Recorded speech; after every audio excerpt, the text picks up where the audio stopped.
Rampur ADM प्रशासन के 12.5 एकड़ छोड़कर जौहर यूनिवर्सिटी की शेष भूमि को सरकार में दर्ज कराने के आदेश के विरुद्ध जौहर यूनिवर्सिटी द्वारा हाईकोर्ट में दायर रिट जस्टिस रोहित रंजन अग्रवाल की अदालत ने की खारिज। 1.5 साल से अधिक समय से सीतापुर जेल में बंद समाजवादी पार्टी के वरिष्ठ नेता और रामपुर के सांसद मोहम्मद आजम खां को हाईकोर्ट के फैसले से जोरदार झटका लगा है।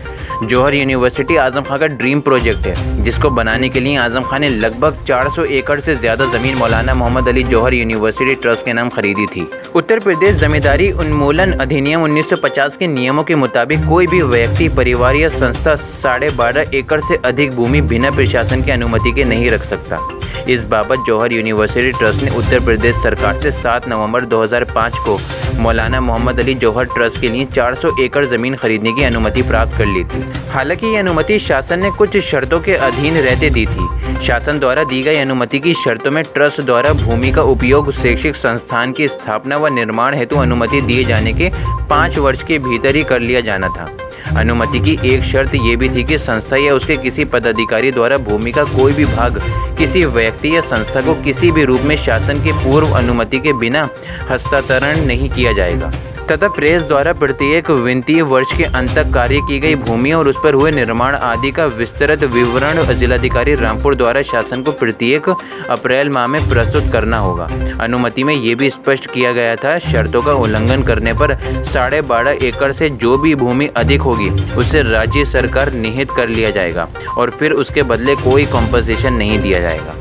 जौहर यूनिवर्सिटी की ज़मीनों को लेकर एक के बाद एक की जा रही शिकायतों की जांच कर रहे एडीएम सदर ने अपनी रिपोर्ट में शासन द्वारा दी गई अनुमति की शर्तों का उल्लंघन होना दर्शाया था और उसी के आधार पर एडीएम प्रशासन रामपुर ने अपनी अदालत में 16 जनवरी 2021 को निर्णय देते हुए एडीएम प्रशासन रामपुर ने जौहर यूनिवर्सिटी की लगभग 400 एकड़ ज़मीन में से 12.5 एकड़ भूमि छोड़कर शेष भूमि को सरकार में दर्ज किए जाने के आदेश दिए थे।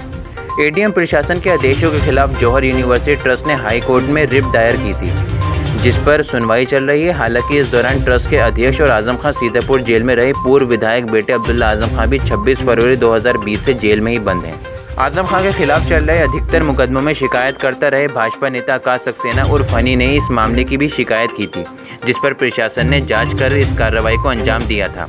हाई कोर्ट से आजम खां के खिलाफ आए इस फैसले को वे सच्चाई की विजय बता रहे हैं।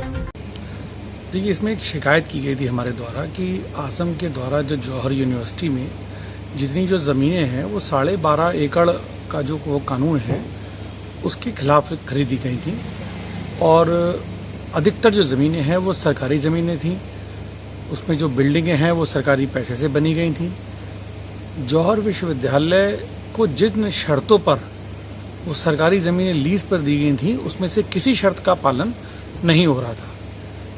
शिकायत हुई, शिकायत यहाँ एडीएम रामपुर के आवाज़ चला। आवाज़ चलने के बाद यहाँ पर लगभग 6 महीने बाद उनकी कोर्ट से फैसला आया था, जिसमें 12.5 एकड़ से ऊपर की ज़मीनों को सरकार द्वारा निहित किया गया था। उस फैसले के अगेंस्ट जौहर विश्वविद्यालय हाईकोर्ट गया और आज हाईकोर्ट के ऐतिहासिक फैसले में वहाँ एडीएम के ऑर्डर को सही बताया गया और अब 12.5 एकड़ से ज़्यादा जो ज़मीनें हैं वो सरकार में जो निहित की गई थी वो आदेश सही है। मुझे पूरी न्यायपालिका पर पूरी भरोसा है और न्यायपालिका ने जो किया है वो सच्चाई की जीत हुई है। धन्यवाद। इसमें आपने शिकायत आपके द्वारा की गई थी इसमें शिकायत? हाँ, पहले एक शिकायत की गई थी तो उसमें जांच चली गई थी। शिकायतें जौहर यूनिवर्सिटी को लेकर काफ़ी शिकायतें थीं ज़मीन के संबंधित, तो उसी में ये शिकायतें थी। तो जितनी शिकायत थी उसमें इसको सही पाया गया और चीज़ें आगे बढ़ी। रामपुर से फहद खान के साथ तासीन मोहम्मद फयाज खान। आपका इस मुद्दे पर क्या कहना है नीचे कमेंट बॉक्स में ज़रूर बताएं और अभी तक आपने हमारा YouTube चैनल सब्सक्राइब नहीं किया है तो बिना देर किए सब्सक्राइब कीजिए और घंटी की आकृति का बटन दबाएं ताकि हमारा ताज़ा वीडियो अब तक सबसे पहले पहुंचे।